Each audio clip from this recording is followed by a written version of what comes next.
Nessa aula vamos dar continuidade à lição 2, que tem como título Conhecendo a Bíblia. Vamos aprender no tópico de hoje como usar a Bíblia na igreja. A primeira parte da Bíblia, a qual começa com o livro de Gênesis e termina com o de Malaquias, chama-se Antigo Testamento ou simplesmente AT. São ao todo 39 livros. AT é a abreviatura de Antigo Testamento. E a palavra testamento significa aliança, pacto ou concerto.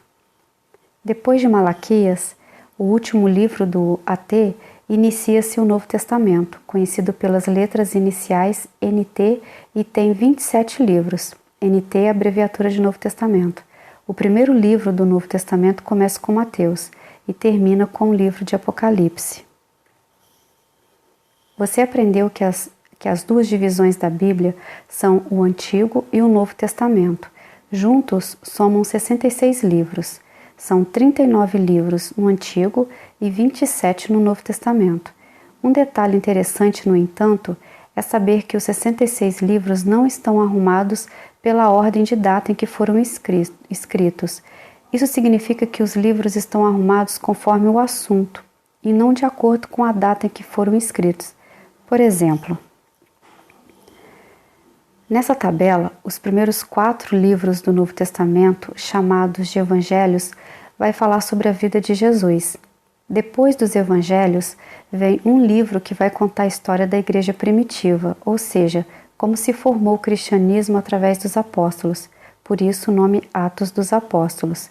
Em seguida vem as epístolas paulinas, isto é, as cartas que Paulo escreveu. Depois vem as epístolas gerais, que são as 8 cartas do Novo Testamento que não foram escritas pelo apóstolo Paulo, e Hebreus, dando um total de 21 epístolas. E dessas 21, o apóstolo Paulo escreveu 13 cartas. E por fim vem um livro profético chamado Apocalipse. Os evangelhos, Atos dos Apóstolos, as epístolas ou cartas e o Apocalipse são livros que estão arrumados conforme o assunto e não de acordo com a data. E as cartas gerais do Novo Testamento são Hebreus, Tiago, 1 e 2 de Pedro, 1, 2 e 3 de João e Judas. A preocupação de Deus não foi contar uma história, mas sim revelar o seu plano para salvar todos os homens. Não podemos ler a Bíblia apenas como um livro de histórias sobrenaturais, porque essa não era a preocupação de Deus quando usou mais de 40 escritores para registrar sua vontade, porque a vontade de Deus era se revelar a nós e nos mostrar o seu plano de salvação por meio de Jesus.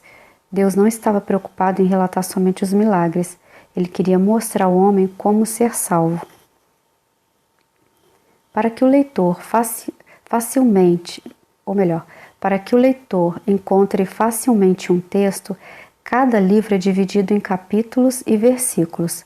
O número em tamanho grande no lado esquerdo das palavras impressas indica o capítulo e o menor o versículo. Por exemplo, livro de Isaías capítulo 40, que é o número maior, e versículo 13, que é o número menor. Encontre em sua Bíblia João 3,16. Para facilitar, procure no índice da Bíblia a localização de João. Quando encontrar, você vai ver que o número 3 é o capítulo e o 16 é o versículo. Antes do início de cada capítulo ou de alguns grupos de versículos, você encontra o título do assunto. Como exemplo aqui no Evangelho, segundo escreveu João, antes do início do capítulo 1, tem o título Deus se fez homem. Esses títulos correspondem ao assunto do capítulo. Aqui em João, capítulo 1, por exemplo, vai falar a respeito de Jesus, que era Deus e se fez homem.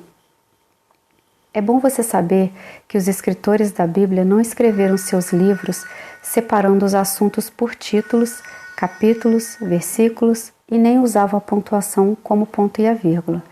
Todos estes recursos foram adotados muitos anos depois para facilitar a leitura e o estudo da Bíblia. Todos esses recursos são preparados pelos editores da Bíblia. Editores são casas publicadoras. Por exemplo, a Bíblia de Estudo Aplicação Pessoal foi editada pela CPAD, que é uma editora e livraria e é uma casa publicadora das Assembleias de Deus. Nos escritos originais não tem separação por títulos, capítulos, versículos e nem pontuação. Imagina como seria ler a Bíblia sem esses recursos. As Bíblias que estão em nossas mãos para leitura e estudo são escritas em diversas versões. As versões são resultantes de atualizações de uma tradução. As versões são conhecidas por siglas, veja as principais: ARC, Almeida Revista e Corrigida; ARA, Almeida Revista e Atualizada; ACF, Almeida Corrigida e Fiel; NVI, Nova Versão Internacional; NTLH, Tradução na Linguagem de Hoje. Pegando como exemplo novamente a Bíblia de Estudo e Aplicação Pessoal, vemos que a versão aqui é a de Almeida Revista e Corrigida, edição de 1995. Essa é uma versão conhecida pela sigla ARC. A tradução significa passar tudo que foi escrito em um idioma para outro. No caso da Bíblia, passou-se tudo o que estava escrito em hebraico e grego para o português. O hebraico foi a língua do Antigo Testamento e o grego foi a língua do Novo Testamento. Era necessário traduzir a Bíblia para outros idiomas, porque senão como se cumpriria as palavras do Senhor Jesus após ressuscitar? Ide por todo o mundo e pregai o Evangelho a toda criatura. O mundo está dividido em vários povos, cada qual com sua língua, e por isso a importância de termos hoje a Bíblia traduzida em nosso idioma. Sem a tradução não seria possível ler a Bíblia. A tradução principal usada no Brasil é a de João Ferreira de Almeida. João nasceu em Portugal e foi reconhecido especialmente por ter sido o primeiro a traduzir a Bíblia Sagrada para a língua portuguesa. Desta tradução, existem as versões que apresentam diferenças, não na mensagem, mas nas palavras. Veja um exemplo. Numa versão você lê em 1 Coríntios 13, caridade, e em outra publicada mais recentemente, amor.